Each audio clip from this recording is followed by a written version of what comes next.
83 couples की जो है इज्तिमाई शादियाँ हो रही हैं और मुझे आज इस चीज़ की खुशी है कि आज इस प्रोग्राम के बाद 1000 बच्चों की शादियाँ जो है वो एज ए बड़ा होके एज ए बाप होके मैंने अपने इसी दौर में कराई है इन 10 सालों के अंदर।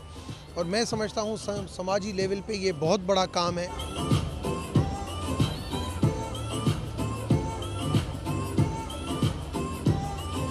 मेरी शादी है, मैं पाकिस्तान में बहुत खुश हूँ और मैं अपनी पूरी फैमिली के साथ आया हुआ हूँ।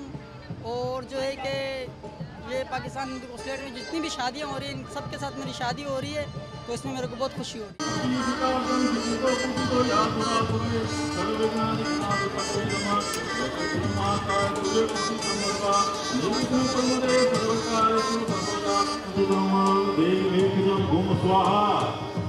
समग्र नमो ओम जय तत्व गंभीर मिथ्या विद्यागमन गौरव पुत्र कन्हैया काल गंगा सिंधु सरस्वती यमुना